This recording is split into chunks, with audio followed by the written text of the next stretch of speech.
రాసిన మొదటి పత్రిక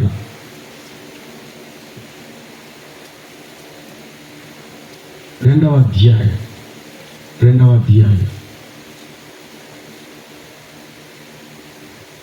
వచనం నేను చదువుతున్నాను.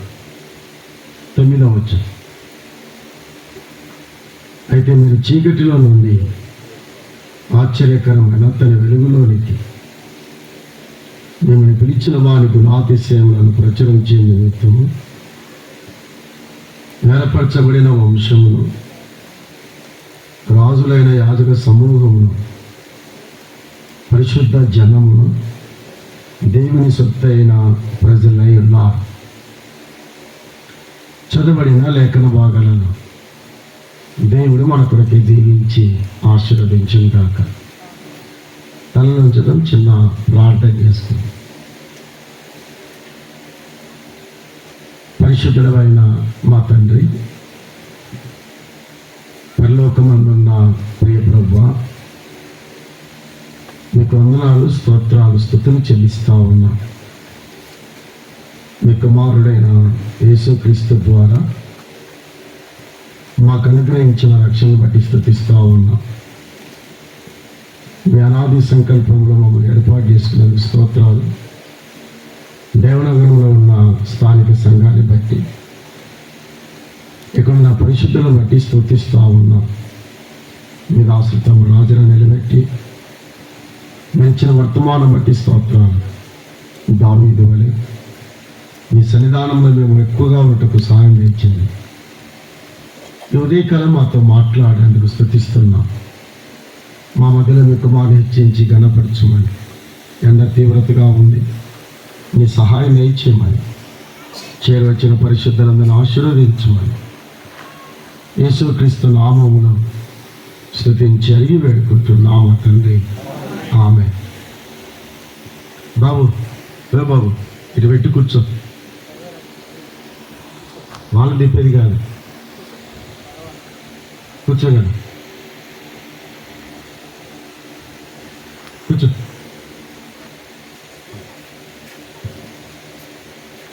సోదర సోదరిలారా,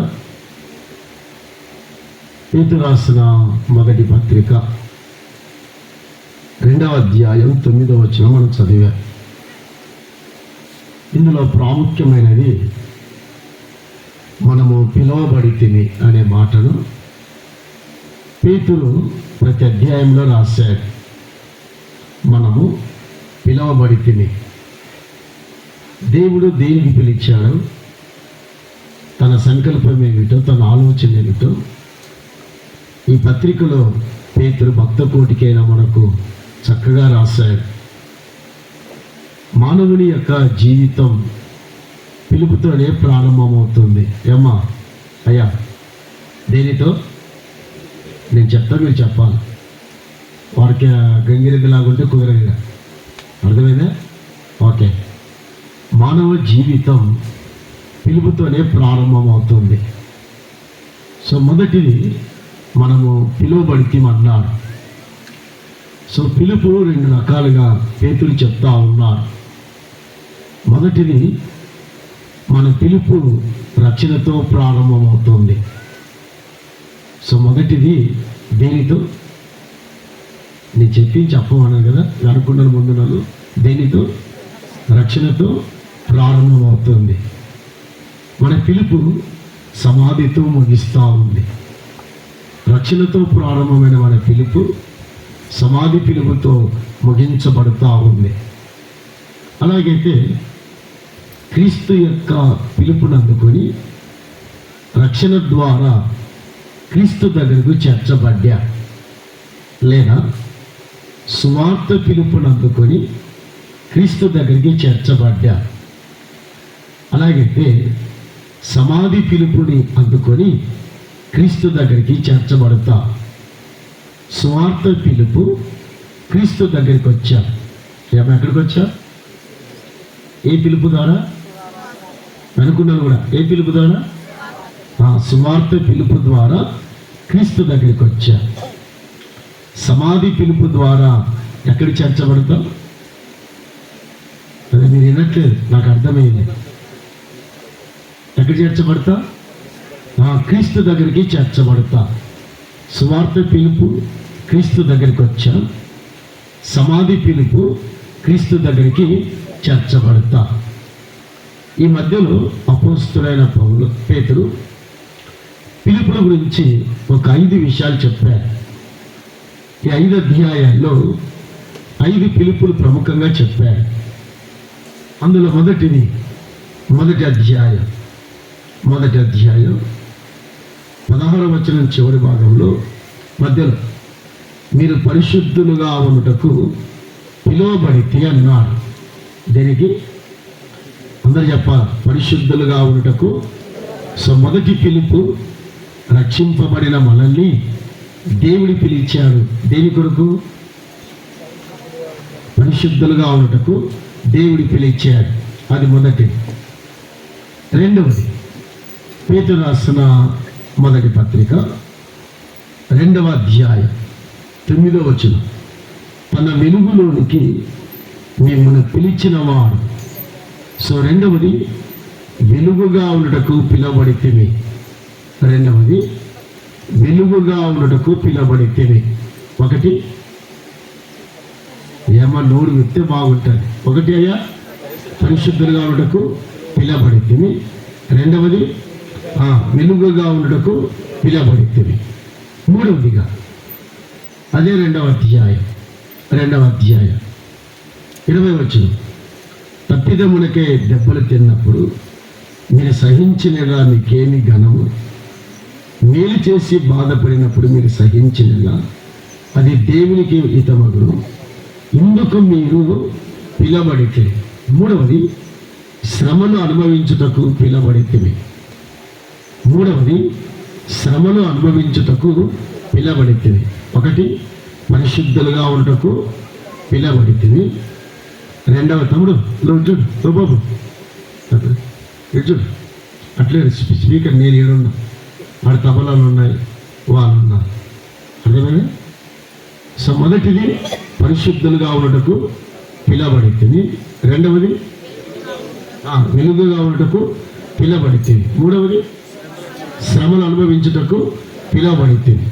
నాలుగవదిగా పేతురు రాసిన మొదటి పత్రిక 3వ అధ్యాయం 9వ వచనం, ఆశీర్వాదమునకు వారసులవుటకు మీరు పిలువబడితే.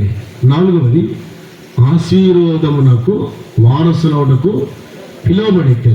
మొదటిది పరిశుద్ధులుగా ఉండటకు, రెండవది వెలుగుగా ఉండటకు, మూడవది శ్రమను అనుభవించుటకు, నాలుగవది ఆశీర్వాదముగా ఉండటకు పిలువబడితే. ఇక చివరిగా పేతురు రాసిన మొదటి పత్రిక 1వ అధ్యాయం 5వ వచనం 10వ వచనం, తన నిత్య మహిమకు 5:10, తన నిత్య మహిమకు క్రీస్తునందు మిమ్మల్ని పిలిచిన సర్వకృపానిధులు దేవుడు కొంచెము కాలము మీరు శ్రమపడిన పిమ్మట తానే మిమ్మల్ని పూర్ణులుగా చేసి స్థిరపరిచి బలపరచును. 5వది, నిత్య మహిమ కొరకే మనం పిలువబడితేమి. నిత్య మహిమ కొరకే మనం పిలువబడితేమి. ఎన్ని పిలుపులు? అమ్మ అయ్యా అందరు చెప్పండి. ఒకటి, మీరు కూడా చెప్పండి అనుకున్నాను. ఒకటి, పరిశుద్ధులుగా ఉండటకు. రెండవది, వెలుగుగా ఉండటకు. మూడవది, శ్రమను అనుభవించుటకు. నాలుగవది, ఆశీర్వాదం ఉండటకు. 5వది, నిత్య మహిమ కొరకే మనం పిలువబడుతుంది. ఈ 5 పిలుపులు మీ మనసులో ఉంటే అది తరతరాలుగా మనకు గుర్తుంటారు. దేవుడు మనం ఎందుకు పిలిచారు? ఆయన ఉద్దేశం ఏమిటి? ఆయన సంకల్పం ఏమిటి? ఆయన ఆలోచన ఏమిటి? ఆయన తాత్పర్యం ఏమిటో పేతురు నొక్కి చెప్పారు. సో మొదటి పేతురు పత్రిక అంతా కూడా మన పిలుపుల గురించే రాశారు. 5 పిలుపుల గురించి నేను చెప్పట్లేదు, కానీ నా టైముల కొద్దీ ఒక 2 పూర్తి చేస్తా. ఇప్పుడు ప్రభు చిత్తం అయితే మధ్యాహ్నం నేను పూర్తి చేస్తా. అలాగైతే గుర్తుపెట్టుకుందాం, దేవుడు మనల్ని పిలిచాడు అని గుర్తుపెట్టుకోవాలి. ఎవడు పిలిచాడు? ఎవరి ద్వారా? తన కుమారుని ద్వారా మనల్ని పిలిచాడు.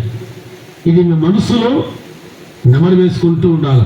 దేవుడు నన్ను ఎందుకు పిలిచారు? ఈ కూడికకి నిద్రపోవడానికి కాదు, అనాలోచితంగా కూర్చోడానికి కాదు, లేదా కబుర్లు చెప్పడానికి కాదు. దేవుడికి నేను పిలిచింది ఎందుకంటే, నేను ఎందుకు తీసుకొచ్చాడు? ఈ వాక్యం విని జీవితాన్ని మార్చుకోవాలి, బ్రతుకుని మార్చుకోవాలి.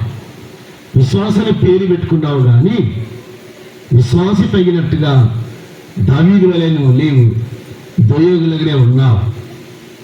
దొయ్యోగు నాకు వినవిన్నా దేవుని మందిరంలోనే ఉన్నాడు. బట్ దేవునికి దొయ్యకి సంబంధం లేదు. నీకు కూడా అలాగే ఉన్నాయి. ఇక్కడ దేవుని మందిరంలో ఉంటుంది చాలా మంది. దేవునికి నీకు ఏ సంబంధం ఉండదు. పై విశ్వాసం చెప్పుకుంటాం, దేవుని బిడ్డని చెప్పుకుంటాం, వాక్యం ఉంటున్నట్టుగా నటిస్తాం. మనం ఏం చేస్తాం? నటించే క్రైస్తవులు ఎక్కువయ్యారు ఇప్పుడు. అందువల్ల వీళ్ళకు ఒక పేరు పెట్టేవాకైనా నకిలీ విశ్వాసులు అంట. ఏ విశ్వాసులు?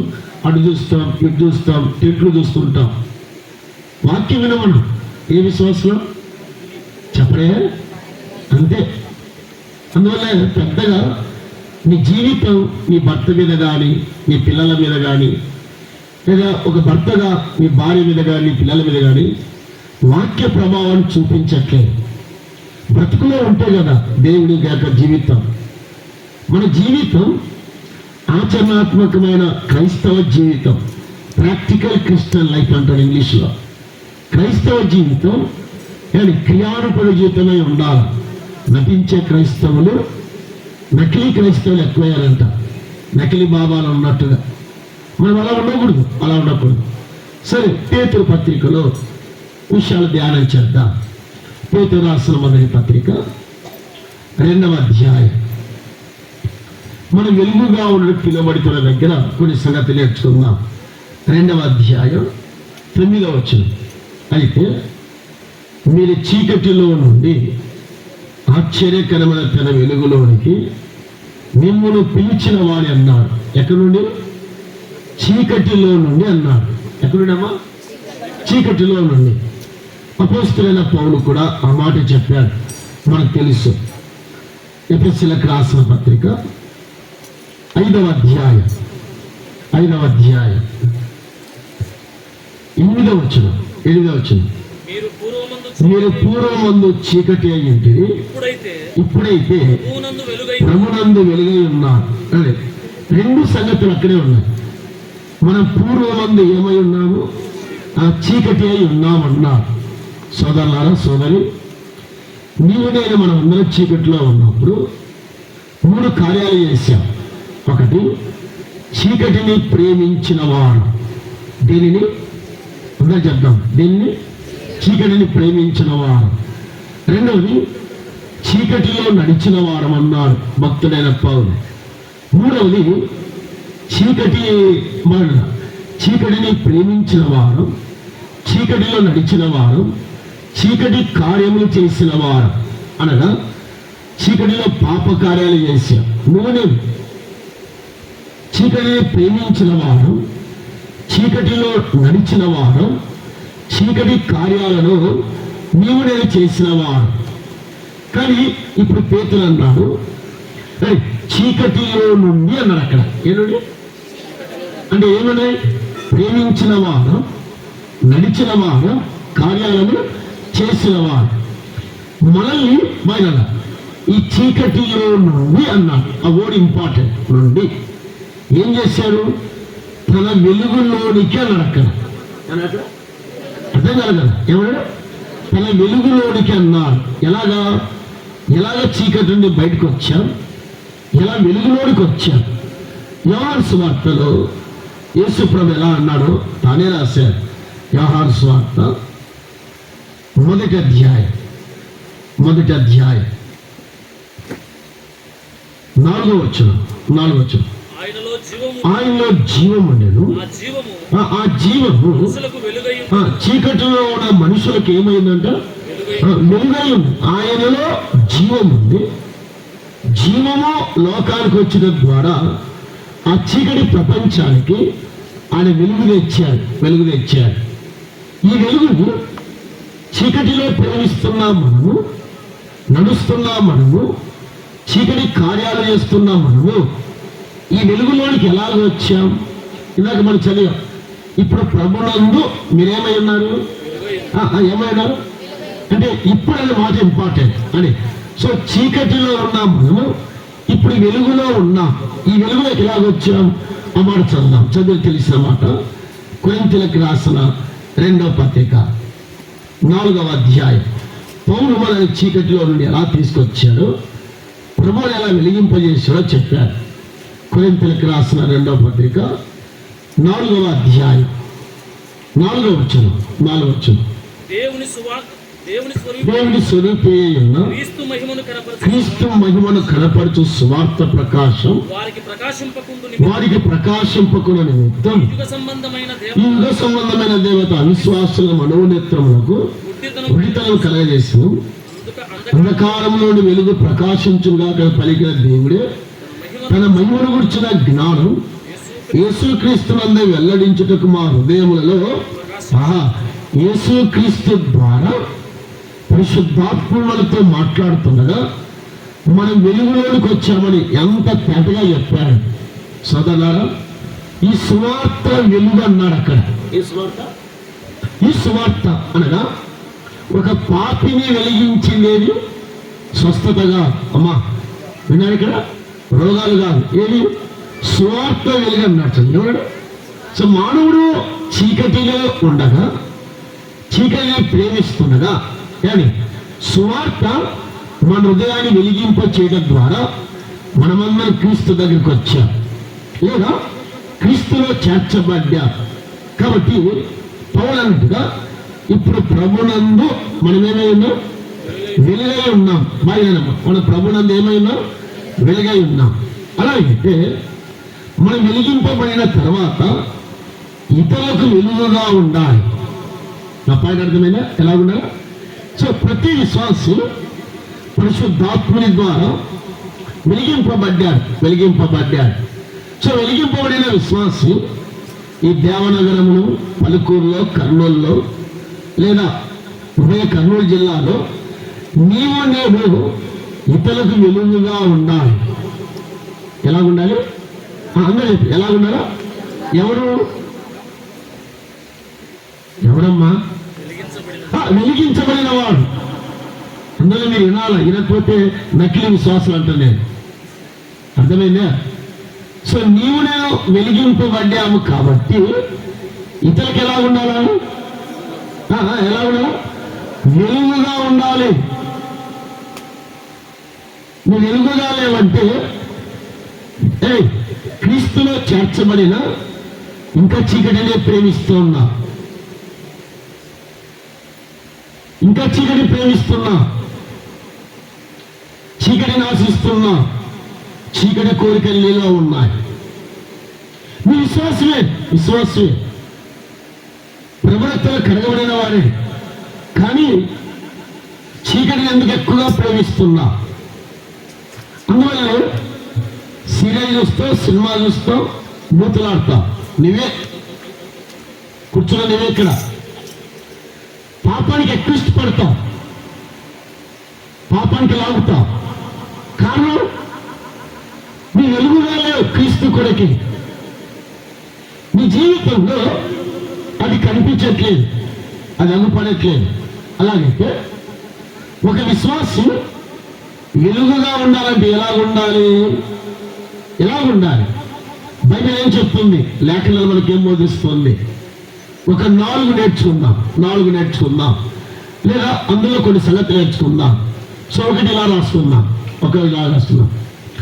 ఎలాగ ఉంటే వెలిగింపబడతా? నంబర్ 1 అర్థమైనా? ఎలాగుంటే వెలిగింపబడతా? మొదటిది ఎక్కడ వెలిగింపబడాలా? మూడవది ఎందుకు వెలిగింపబడాలా? ఒకటి ఎలాగ ఉంటే మొదటిది, రెండవది ఎక్కడ, మూడవది ఎందుకు. చూద్దామా? ఒకటి ఏమ్మా చెప్పండి అమ్మా. ఆమె నిద్రపోతుంది, వెనక నిద్రపోతున్నారు. ఎందుకు వచ్చారు మీరు? వాక్యం వినడానికేనా?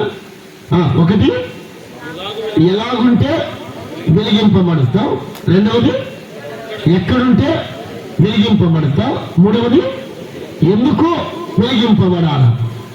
ఈ మూడు చెప్పి నేను ముగిస్తాను నా టైంలో. సరే, మొదటిది ఎలాగుంటే వెలిగింపబడతావు. నిర్గమాకాండం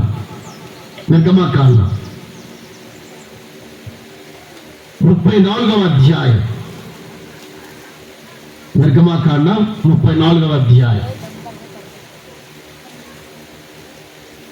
29-30 వచనాలు చదివాను. మోసే సీనాయి కొండ దిగుచుండగా శాసనములు గల ఆ రెండు పలకలు మోసే చేతిలో ఉండెను. అతడు ఆ కొండ దిగుచుండగా ఆయన అతనితో మాట్లాడుచున్నప్పుడు తన ముఖ చర్మం ప్రకాశించిన సంగతి మోషేకు తెలిసిందలేదు. అహరోను ఇశ్రాయేలును మోషేను చూచినప్పుడు అతని ముఖ చర్మము ప్రకాశించును గనుక వారు అతని సమీపింప. సో మొదటిది ఎలాగుంటే మోసే సీనాయి కొండ మీదకి వెళ్ళాడు. ఎవరితో మాట్లాడడానికి? దేవునితో. ఎన్ని దినాలు? 40 దినాలు. ఎంత? ఎన్ని దినాలండి? 40 దినాలు. సోదరా, మోసే కొండ దిగుచుండగా అమర్చలేదు. ఈ 40 దినాలను మోసే భార్య మర్చిపోయాడు, పిల్లలు మర్చిపోయాడు, ఆయన పాలెంలో ఉన్న ప్రజలు మర్చిపోయాడు, అందరూ మర్చిపోయాడు. మోసే అందరూ మర్చిపోయాడు. దేవునితో ఏకాంతంగా ఉన్నాడు. అతను కొండ దిగుచుండగా అతని ముఖము అన్నాడు. అక్కడ ఏమన్నక్కడ అందరూ ఏమన్నాడు? అతని ముఖం ఎలాగుంది? నీలాగా అలాగలేదు. మందిరంలో బోడికి ముఖం వేసుకొని ఎలాగుంది? సో ఒక వ్యక్తి దేవుని సన్నిధానంలో ఎంత వెలిగింపబడి దిగి వస్తుండగా ప్రజలు పేరు చూస్తున్నారు. 20 లక్షల మంది, 20 lakhs people. దేవుని సేవకుని నిశితంగా పరిశీలిస్తుండగా, నిశితంగా గమనిస్తుండగా అతని ముఖము చాలా వెలుగుగా ఉంది. ప్రత్యక్ష గుడారంలో అమ్మా దేవుని షకీనా మహిమ ఎలాగ దిగొస్తాదో సేమ్ మోషే ముఖము మీద దేవుని వెలుగు ఉట్టి పడినట్టుగా ఉందంట. అతను వెలుగుగా అంతగా ఉండడానికి ఏమిటి కారణం? బైబిల్. దేవుని సన్నిధిలో ఉన్నాడు. దేవుని సన్నిధిలో ఉన్నాడు. దోయేలు అక్కడే ఉన్నాడు. ఎక్కడ? దేవుని సన్నిధిలో ఉన్నాడు. దావీదు అక్కడే ఉన్నాడు. మనకు ఈ భక్తులకు తేడా చూడండి. మన విశ్వాస జీవితంలో నీవున్న గ్రామంలో కనీసం నీ ఇంట్లో నీ భర్త ఎదుట, నీ భార్య ఎదుట నీ ముఖం ప్రకాశించట్లేదు దేవుని వెలుగు చేత. కారణం మొదటిది దేవునితో సహవాసం ఉండాలి. ఎవరితో? సో టీవీ దగ్గర, మనుషుల దగ్గర మానవుడు ఎక్కువ సహవాసం చేయడానికి ఇష్టపడతాడు. లెగిస్తే సెల్లిలాగా నడవేగా. చర్చిలో కూడా ఎక్కడ కూర్చొని మందిరంలో కూర్చొని కూడా ఇదే ఏది? దీని సహవాసమే. సేవకులు అలాగే ఉన్నారు, విశ్వాసులు అలాగే ఉన్నారు. సో ఇక్కడ కూర్చొని అమ్మా మరి మన ముఖాలు ఎలా వెలిగింపబడతాయి? ఇతరులు ఎలా వెలుగుగా ఉంటారు? 40 రోజులు అతను భోజనం చేయలేదు, నీళ్లు తాగలేదు. ఏం చేయలేదు? సో దేవుని సన్నిధి సహవాసాన్ని మోసే ఎంత అనుభవించాడు. ఎంత ఏకాంతంగా దేవుడు మాట్లాడుతుంటే మోషే విన్నాడయ్యా. 30 days దేవుడు తనతో ఏకాంతంగా మాట్లాడాడు. ఒకటే చెప్పాలంటే దేవుని ముచ్చట్లు పడిపోయాడు. ఏ ముచ్చట్లు? ముసలమ్మ ముచ్చట్లు కాదు. హలో, ఏ ముచ్చట్లు కాదు? ఈరోజు ప్రజలేమో ఏ ముచ్చట్లు? ముసలమ్మ ముచ్చట్లు. దేవుని ముచ్చట్లు మోషే మునిగిపోయాడు. కారణం దేవునితో ఏకాంత సహవాసం చేశాడు. అది కారణం 18వ అధ్యాయం. ఆది కాండం 18వ అధ్యాయం 23వ వచనం చదువు. 23వ వచనం. అప్పుడు అబ్రహాము సమీపించి ఎవరిని? దేవుని సమీపించి. ఆ ఓడు చూడు ఎంత బాగుంది. అబ్రహాము దేవుని సమీపించి దొరికిందన్నా ఎవరిని? సో అక్కడే ఉంది. 22 వచ్చిన చదువు. 22. ఆ మనుషులు అక్కడి నుండి తిరిగి సొదొమ వైపుకి వెళ్ళి అబ్రహాము ఇంకా యెహోవా సన్నిధిని దేవుని సన్నిధిలో నిలిచాడు. అబ్రహాము దేవుని సమీపించాడు. ఎంత ధన్యత! దేవునితో సోదరి ఏకాంతంగా మాట్లాడాడు. ఎలాగా? 33 వచ్చిన చదువు. 33. యెహోవా అబ్రహాముతో మాట్లాడ చాలించి వెళ్ళిపోయాడు. అబ్రహాము ఇద్దరు స్నేహితులు మాట్లాడుకున్నారు. ఎవరెవరు చెప్పండి? ఎవరెవరు? అబ్రహాము, దేవుడు. ఎన్ని గంటలు అమ్మా, ఒక మాట అడుగురా. ఇక్కడికి వచ్చి కూర్చున్నాం. ఇక రాకముందు దేవునితో ఎన్ని గంటలు కాలం గడిపొచ్చావు? నిద్రపోదమ్మా, ముందు కూర్చొని నిద్రపోతున్నాం. దేవునితో ఏకాంతంగా కాలం గడపడం, దేవుని సన్నిధిని ప్రేమించడం, దేవుని సహవాసాన్ని ప్రేమించడం.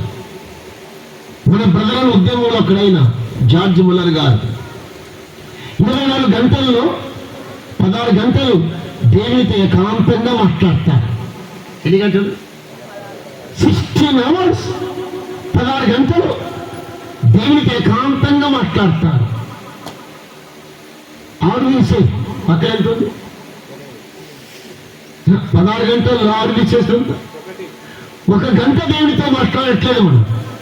1 hour ఏక దృష్టిగా, ఏకాత్మతో, ఏకాలోచనతో నీ గుండె మీద చేసుకొని చెప్పు. దేవునితో ఏకాంతంగా మాట్లాడిన నీ అనుభవం చెప్పు. వండర్ అక్కడ రాయబడింట.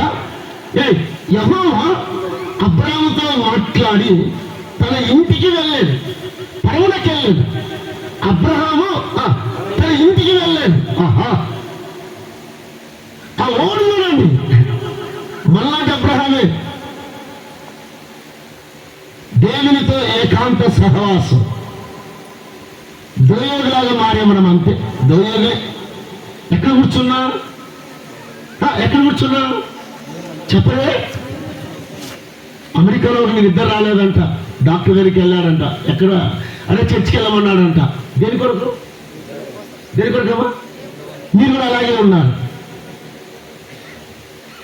ఏ సార్ అలాగన్నామంటే, నీ వెళ్ళరాపై ఏ స్లీపింగ్ ట్యాబ్లెట్ వేసుకోవద్దు, నిద్ర మాత్రలు వేసుకోవద్దు, చర్చికి వెళ్ళమన్నాడంట. చూద్దామని వచ్చాడంట. 9కి ప్రారంభమైందన్న చర్చి 9:10కి నిద్రమైన వాడు 12కి లేచాడంట. మనం దేవునితో ఏకాంత సహవాసం లేకపోతే ఆ భయమే లేదు. అసలు ఆ భయం లేదు. ప్రజలు ఎలా కూడా వచ్చింది తన జీవితంలో ఎలా ఉన్నారు? మార్క్స్ వార్త 1వ అధ్యాయం 35వ వచనం. ఆయన పెందలకడనే లేచి. ఎప్పుడండి? ఎప్పుడు? పెందలకడ లేచి ఇంకను చాలా చీకటి ఉండగానే బయలుదేరి అరణ్య ప్రదేశమునకు వెళ్ళి అక్కడ ప్రార్థన చేయుచుండెను. ఏం చేస్తున్నాడు? ఎవరితో? తండ్రి అయిన దేవునితో సహవాసం చేస్తున్నాడు. ప్రార్థన చేయుచున్నాడు. ఏకాంతంగా దేవుని సన్నిధిలో కాలం గడిపాడు. అమ్మా, ప్రతి విశ్వాసి ఇతరులకు వెలుగుగా ఉండాలంటే దేవునితో ఏకాంత సహవాసం చేయాలి. ఏ సహవాసం అన్నారు? ఏ సహవాసం? దేవునితో ఏకాంతంగా కాలం గడపాలి. కొండలోకి వెళ్ళి, అడవులోకి వెళ్ళి, ఈ గుహలోకి వెళ్ళి దేవునితో ఏకాంతంగా నీ గదిలోకి వెళ్ళి ఏకాంతంగా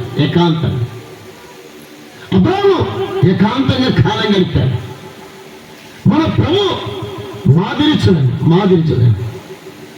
దావీదు అనుభవాలు మీరు కానీ చదివితే తమ్ముడు ఏడుస్తున్నాడు. అరణ్యంలో దేవునితో ఏకాంత సహవాసం చేశాడు. ఒంటరిగా మాట్లాడేవాడు. అందువల్లే తను రాసిన 23వ కీర్తనలో చిరకాలం నేను యెహోవా మందిరములో ఏం చేస్తాడు? నివాసం చేతులు నివసింపకూడదును. ప్యాలెస్ లో సహవాసం కోరుకోలేదు, అధికారుల మధ్య కోరుకోలేదు.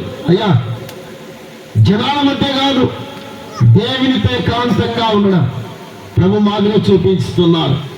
ప్రభుని గురించి మరొక మాట, లూకా సువార్త 6వ అధ్యాయం 12వ వచనం చదువుదాం. 6వ అధ్యాయం 12వ వచనం. ఆ దినములయందు ఆయన ప్రార్థన చేయుటకు ఆ కొండకి వెళ్ళి దేవుని ప్రార్థించుట యందు నిద్రమో లేదైనా తమ్ముడు.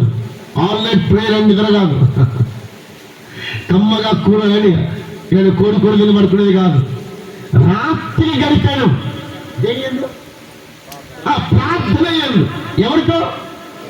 అక్కడ దేవునితో రాత్రి యందు ఏం గడతాడు? కాలం గడతాడు. మీరు మధ్యలో కూర్చొని నిద్ర కూడా వాటి చూస్తున్నా. ప్రభుకున్న మాదిరి, ప్రభుకున్న ఆసక్తి మనకు లేదు. సోదరి, మన ఇతరులకు వెలుగుగా ఉండాలి అంటే మన విశ్వాస జీవితంలో మొదటిది దేవునితో ఏకాంత సహవాసం చేయాలి. అందువల్ల పేతురు ఉన్నాడు, మీరు పిలువబడితే అన్నాడు. మీరు పిలువబడితే ఒకసారి విశ్వాసం ఎలా ఉన్నారంటే దేవునితో కాలం గడపడానికంటే అపవాదితైన సాతానుతో దయ్యాలతో ఎక్కువ కాలం గడుపుతాం. మనం వీటితో ఎక్కువ దయ్యాలతో కాలం గడుపుతాం. దయ్యాలకు సంబంధించిన వస్తు లోకంలో ఎన్నో ఉన్నాయి, అది నీకు తెలుసు, నాకు తెలుసు. మన జీవితాన్ని దేవుని పాడు చేసే ఆయుధాలు ఎక్కువగా ఉన్నాయి, పరికరాలు ఎక్కువగా ఉన్నాయి. సోదరా, వాటితో సహవాసం చేస్తే భక్తిహీనంగా మారుతాం, భక్తిహీనురాలుగా మారుతాం. విశ్వాసమే ఆ నెత్తలు కడగబడ్డావు కాదు, కానీ వెలుగుగా లేవు ఇతరుల మధ్యలో. ప్రభు కొరకే ఉండాలంటే దేవునితో ఏకాంత సహవాసం చేయాలి. రెండవది మత్తయి సువార్త 17వ అధ్యాయం. ఇతర వెలుగుగా ఉండాలంటే రెండోది ఏమిటో చూద్దాం. మత్తయి సువార్త 17వ అధ్యాయం 5వ వచనం చదవలేను. 5వ వచనం.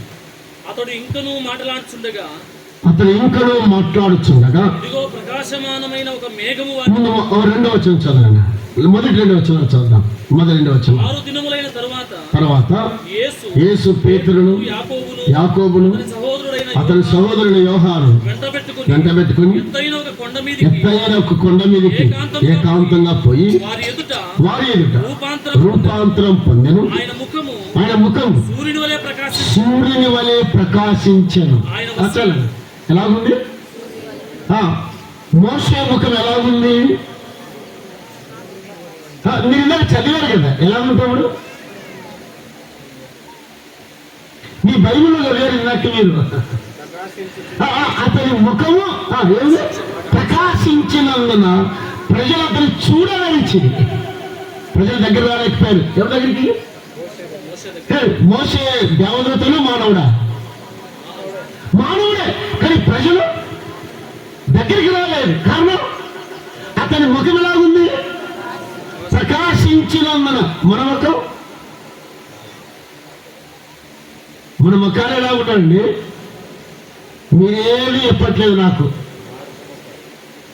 నేను చెప్పట్లేదు, మీరే చెప్తున్నారు.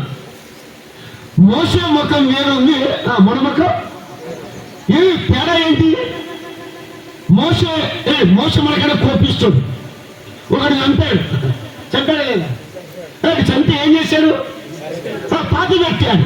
కానీ ఆ యొక్క మిద్యాన దేశంలో ఆ బుష్ అనే ఆ మండుచున్న దగ్గర జీవితం మార్చబడింది. ఎవరిది? మోషే. మార్చబడిన ఎలా ఉన్నాడు? వెలుగుగా ఉన్నాడు. ఎవరి మధ్యలో? ఇశ్రాయేలు మధ్యలో. ఎవరి కొరకు? ఎందుకు? దేవునితో. మీరు చెప్పండి, ఎందుకు? దేవునితో సహవాసం. మీరు గమనించండి, మోషే జీవిత చరిత్ర చదువుతుంటే మోషే ఎక్కువ శాతం దేవునితో ఏకాంతంగా ఉన్నాడు, ఒంటరిగా ఉన్నాడు. ఎలా ఉన్నాడు?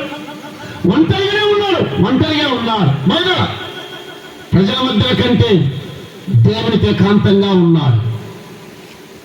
ప్రభుముఖం బయట రూపాంతర కొండ మీద, మోషే సీనాయి కొండ మీద.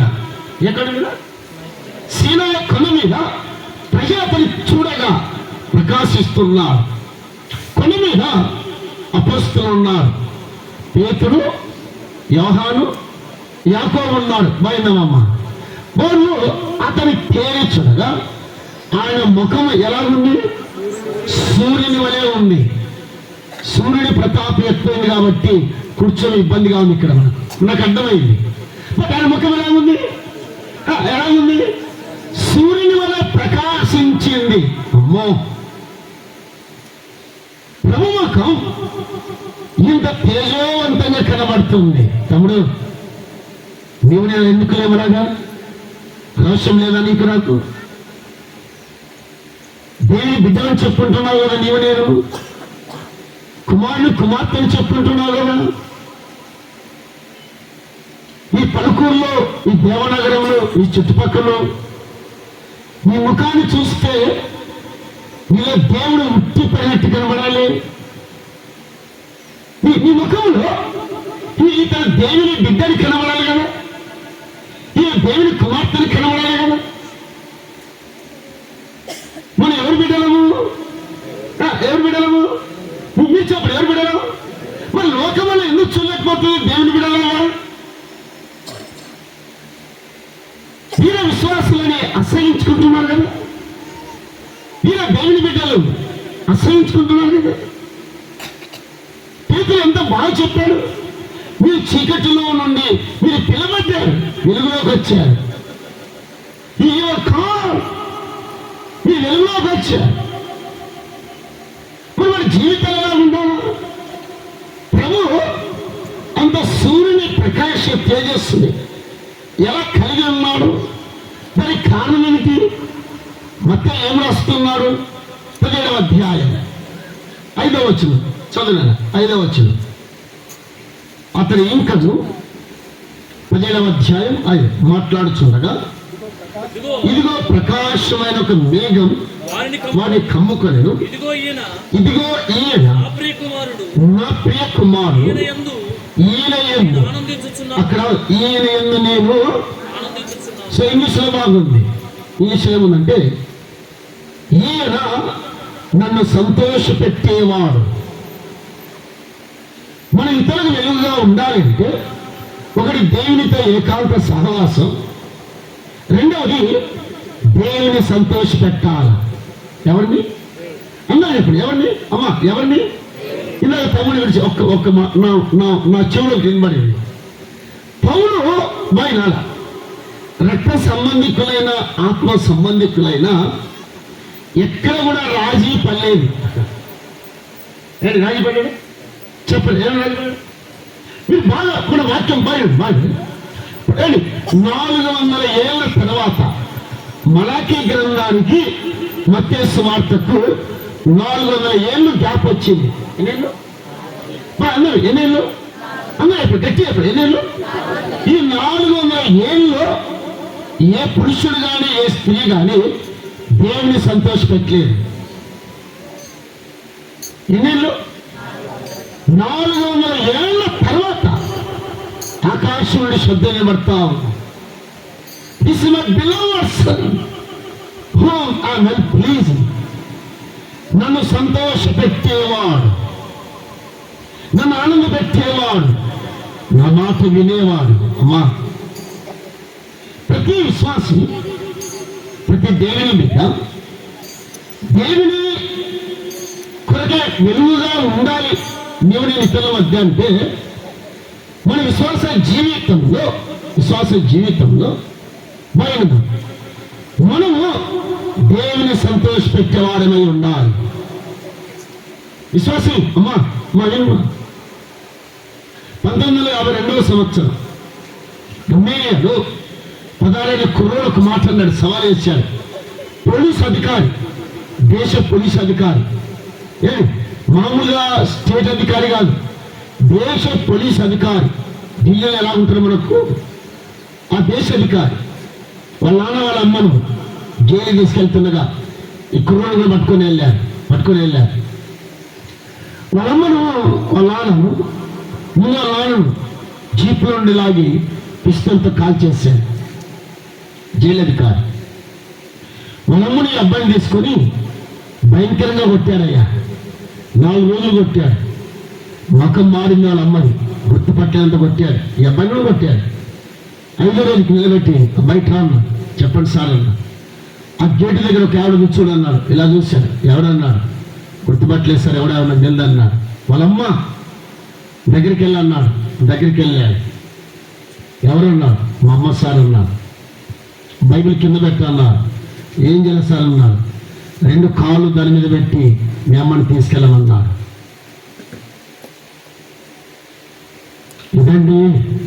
ఇదే మన క్రైస్తవ జీవితం. మీ అమ్మని తీసుకెళ్ళమన్నాడు. అది కుదరదు సార్ అన్నాడు. ఏం చేయాల, అది మీ ఇష్టం సార్.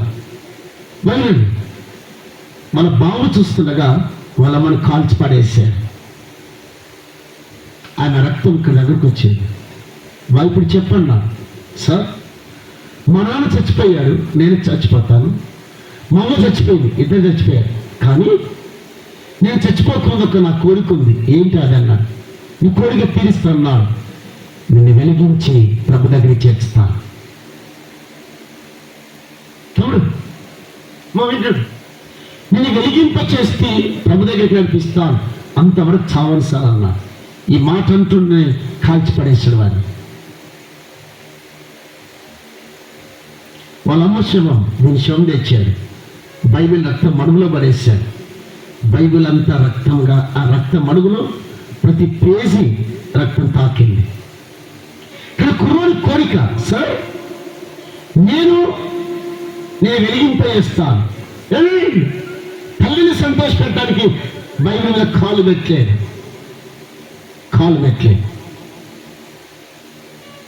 అమ్మా, సవాలు ఇది. ఈ మధ్యాహ్నం ప్రమాణితోనే మాట్లాడుతున్నా. కుర్రోడు చచ్చిపోయాడు, తల్లి చచ్చిపోయింది, పోలీసులు అందరూ వెళ్ళిపోయాడు. అర్ధరాత్రి బైబిల్ తీసుకున్నాడు, టేబుల్ మీద పెట్టాడు, చదవడం ప్రారంభించాడు. జైలు అధికారి, ఆ దేశ అధికారి చదవడం ప్రారంభించాడు. దేవుడు ఎక్కడో మాట్లాడాడు. ఆ 2 శవాల మీద మోకరించి, నా దేవా నా పాపాన్ని క్షమించు. మీరు పిలువబడుతుంది వెలుగుగా ఉండటం. ఇద్దరి మరణం ఒక వ్యక్తిని వెలిగించి పరలోకానికి తీసుకెళ్ళింది. అదండి రోషగల వ్యక్తి. క్రైస్తవ విశ్వాసం దమ్ముండాలి. భక్తి నకిలీగా ఉండకూడదు, ప్రార్థన నకిలీగా ఉండకూడదు, ఆరాధన నకిలీగా ఉండకూడదు. తల్లిని పోగొట్టుకున్నారు, తండ్రిని పోగొట్టుకున్నారు, జీవితాన్ని పోగొట్టుకున్నారు. మన పరలోక తండ్రిని ఎంత సంతోషపెట్టాడు. ఎక్కడ రాజీ పల్లెలు వేస్తున్నారు. పాపము దగ్గర రాజీ పల్లెలు, అయినా అపవిత్ర దగ్గర రాజీ పల్లెలు, దుర్బోధ దగ్గర రాజీ పల్లెలు. దేవుని సంతోషపెట్టే దానికంటే నీ జీవితంలో, నా జీవితంలో మరి ఏది లేదు. నన్ను ప్రభు పిలిచాడు. వెలుగుగా ఉండాలి. అలాగైతే నా విశ్వాస జీవితంలో, భక్తి జీవితంలో దేవుని సంతోషపెట్టాలి. ఎవరికి? ఎగ్జాక్ట్గా అమ్మా, ఎంతమంది మనలో దేవుని సంతోషపెట్టడానికి ఇష్టపడుతున్నాం? ఎంతమంది? నిజమేనా? మనం ఎలా ఉందంటే నలుగురిలో నారాయణ. ఏ నారాయణ చెప్పగా? నలుగురిలో అంటే అర్థమైంది. నలుగురు ఎట్టబోతే నేను కూడా చెప్పరమ్మా, నేను అలాగే వెళ్తాను. ఎవరున్నారో కరెక్ట్, ఎలా మాట్లాడుతున్నా విశ్వాస భాష చూడండి. ఎవరున్నారు కరెక్టు? మనం ఎక్కడికి వచ్చాం? మన స్థాయిని ఎంత దిగజార్చాం, మన స్థితిని ఎంత దిగజార్చాం. మన ప్రత్యేకతగానే ఉండాలి. ప్రభుని ఎంత సంతోషపెట్టాడు అపోస్తలుడైన పౌలు. అందువల్లే గలతీ, మనకు తెలుసు విశ్వాసం, గలతీ విశ్వాసాల మధ్య దుర్బోధ వచ్చింది. ఏ బోధ వచ్చింది? ఏ బోధ? ఏమిటో దుర్బోధ? సువార్త కాకుండా మరొక స్వార్థ వచ్చింది. ఈ మధ్యలో ఏమంటుంది? నేను టీవీలో పోయి చెప్తున్నాడు, మనం ఏ పాపమైనా చేయొచ్చంట. ఏమంట? ఏమంటే ఏ పాపమైనా చేయొచ్చు, మన పరిపూర్ణం అంటే ఆయన చెప్పేది. ఆయన బోధలో మా విద్యార్థి చనిపోయారు. ఎంత దుర్బోధ. తమ్ముడు, ఎవరిని సంతోషపెట్టారా? ఎవరిని అన్నా? ఎవరిని? ప్రభుని సంతోషపెట్టాలి. ఎవరిని? రాజీ పడకూడదు తమ్ముడు, రాజీ పడకు. అవసరమైతే అడుక్కునే బతుకుదాం, తప్పలేదు. కానీ పాపానికి అమ్మడవద్దు, అపవిత్రతకి అమ్మడవద్దు. మన యొక్క ఆ విధానం వేరు. ఆయన ముఖం ఎలా ఉంది? సూర్యుని వలె. తమ్ముడు ఎలా ఇచ్చున్నాను? మన వాళ్ళని చూస్తే మన ముఖం ఎండిపోతుంది. ఎలాగుంది ఆయన ముఖం? సూర్యుని వలె ప్రకాశించినందున. ఎవరి ముఖం? ప్రభు ముఖం. ఎందుకు? నా పాఠం అయిపోయింది, ఒకటైపోయింది. ఎందుకు? ఇంత సేవలు చెప్పాయి కదా. కాదు, దేవుడు సంతోషపెట్టాడు. ఎవరిని? మోస ప్రకాశం కారణం దేవుడితో సహవాసం. నేను 2 పదాలు చెప్పాను అంతే. మనం వెలుగుగా ఉండాలంటే ఎవరితో సహవాసం చేయాలా? ఎవరితో? దేవుడితో సహవాసం చేయాలి. మనం వెలుగుగా ఉండాలంటే ఎవరిని సంతోషపెట్టాలా? చేద్దాం. ఎవరిని? ఇక్కడే ఉన్నారా? ఇక్కడ ఉన్నా? బయట ఉన్నారా? ఇక్కడ ఉన్నారా? ఎన్ని చెప్పాను నేను? ఒకటి దేవునితో సహవాసం, రెండవది ప్రభుని ఉంటే ఎలా ఉంటాం? ఇతరులకు వెలుగుగా ఉంటాం. ఇతరులకు ఎలా ఉంటాం? వెలుగు. దాని కొరకే ప్రభు మనం ఏం చేశాడు? పిలిచాడు. మనం పిలిచాడు. నిద్రపోవడానికి పిలవలేదు, ఇక్కడ పిల్లలు అని అనాలోచన కూర్చోవడానికి పిలవలేదు. ఇక్కడ నుండి మీరు వెళ్ళిపోతే ఎలా ఉండాలి? మధ్యలో వెలుగుగా ఉండాలా. ఎవరి కొరకు? ప్రభు కొరకు. ఉండాలంటే ఏం చేయాలా? దేవునితో సహవాసం చేయాలా. రెండవది దేవుని కొరకు సంతోష పెట్టాలి. ఈ 2 చాలు. అది గుర్తుపెట్టుకుంటే చాలు. ఒకటి, మనం వెలుగుగా ఉండాలంటే దేవునితో సహవాసం. రెండవది, దేవుని సంతోష పెట్టాలా. ఆ విధంగా దేవుడు మనం పిలిచాడు, ఆ కోణంలో పిలిచాడు. అలా ఉండాలని దేవుని సన్నిధిలో ప్రార్థన చేద్దాం. ప్రభుతో ఏకాంతంగా వెళదాం. దేవుడి కృప మనకు దయచేను గాక. దేవుడి లేఖన భాగాలు దీవించి ఆశీర్వదించును గాక. ప్రార్థన.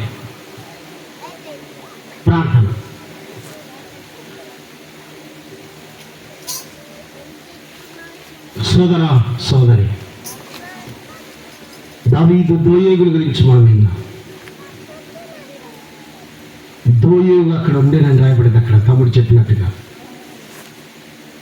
ప్రతి విశ్వాసి అక్కడ ఉన్నాడు, ఆయన సన్నిధిలో ఉన్నాడు. మీరు పిలువబడితే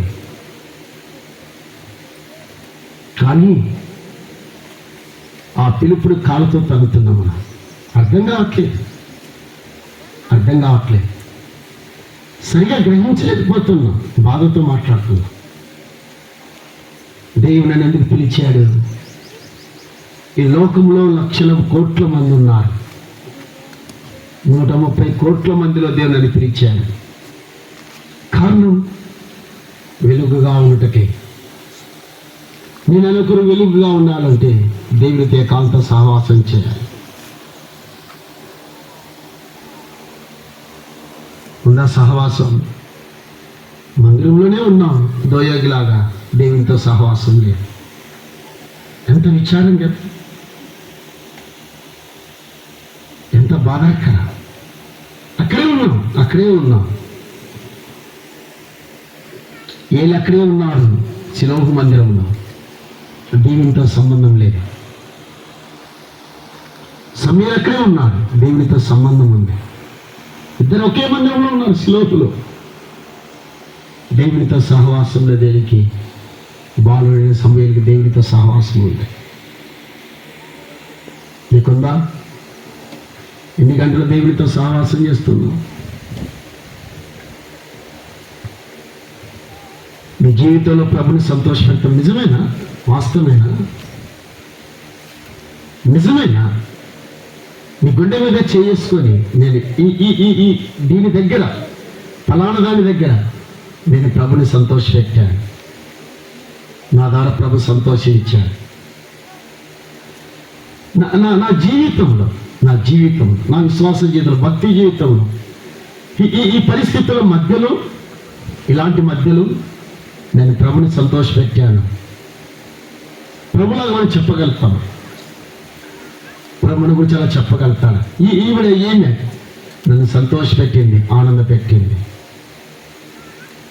పేతురు అన్నాడు, పిలువబడి అదే మీరు మీ పిలుపుని అర్థం చేసుకోద్దండి, కాళ్ళతో రాయొద్దని. చీకటిని ప్రేమించిన వారు, చీకటిని అడిచిన వారు, చీకటి కార్యాలు ఎన్నో చేసిన వాళ్ళని ఇప్పుడు ప్రభు నందు వెలుగై ఉన్నారు. ఆయన గుణాతిశయములు నువ్వు నేను ప్రచురం చేయాలంటే నిజమేనా? ప్రచురం చేయి నిమిత్తమని రాజులని యాజకుల సమూహంలో మనం చేర్చేయాలి. నీ నుండి నా నుండి ప్రభు ఎంత కోరుతున్నాను. సార్, మా నాన్నను పోగొట్టుకున్నాను సార్, మా అమ్మను పోగొట్టుకున్నాను. నా కోరిక ఒకటే కోరిక, చెప్పబ్బాయి, బిర్యానీ కాదు సార్, ఏం కావాలి నీకు? నా కోరిక ఒకటి, నేను చనిపోయే లోపల నేను వెలిగించి ప్రభు దగ్గరికి నడిపిస్తాను. డెఫినెట్ సార్, ఖచ్చితంగా చెప్పాడు అబ్బాయి, 16 ఏళ్ళ కుర్రోడు. నేను వెలిగింపజేస్తాను సార్ నేను నా జీవితం ద్వారా. 16 years అబ్బాయి ఎంత రోషంగా మాట్లాడాడయ్యా, ఎంత ఖచ్చితంగా చెప్పి వెళ్ళాడు. అలాగనే చచ్చిపోయాడు. తాను ఆ వ్యక్తిని ప్రభులో వెలుగులోనికి నడిపించాడు. కారణం, తను వెలుగుగా ఉన్నాడు ఆ యొక్క జైలు అధికారి మధ్యలో. ఆశ్చర్యంగా ఉంది నాకైతే. ఇన్ని ఏళ్ళే నమ్ముకొని బాప్తీసం తీసుకొని, తమ్ముడు ఎక్కడ మన విశ్వాసం కనబడట్లేదు, భక్తి కనబడట్లేదు, అంత నకిలీగా కనబడుతున్నా. నకిలీ. తద్వారా నీకు మేలు ఉండదు, ఆశీర్వాదాలు ఉండదు. గుర్తుపెట్టుకో, ప్రార్థన చేసు. ప్రియ ప్రభువా, నేను స్తుతిస్తున్నాను. ఈరోజు దాసుల ద్వారా ఇచ్చిన మంచి వర్తమానం బట్టి స్తుతిస్తున్నాను. మా విశ్వాస జీవితంలో ఇతనికి వెలుగుగా ఉండాలి అని ఒక దృఢ సంకల్పంతో, ఆలోచనతోనే మీ కుమారుధర్మను పిలిచాం. మా పిలుపుని మేము గుర్తుపట్టుకోవట్లేదు, అర్థం చేసుకోలేక, వాక్యాన్ని సరిగా వినక, మీ సన్నిధిలో భయం లేకుండా కూర్చుంటున్నాం. మీతో సంబంధం లేకుండా వస్తున్నాం ఇక్కడికి. క్షమించండి, మన్నించండి. మీరు కోరిన స్థాయి భక్తి, ఆత్మీయత ఉన్నప్పుడే ఇతరుల జీవితం మీద మా ఆత్మీయ వెలుగు ప్రకాశిస్తే వారు ప్రభు దగ్గరికి వస్తారు, ప్రభుని అంగీకరిస్తారు. అటు కృప మాకు దయచేయమని, ప్రియ బిడ్డలు దీవించమని యేసుక్రీస్తు నామములో స్తుతించి అడిగి వేడుకుంటున్నాం తండ్రి. ఆమేన్.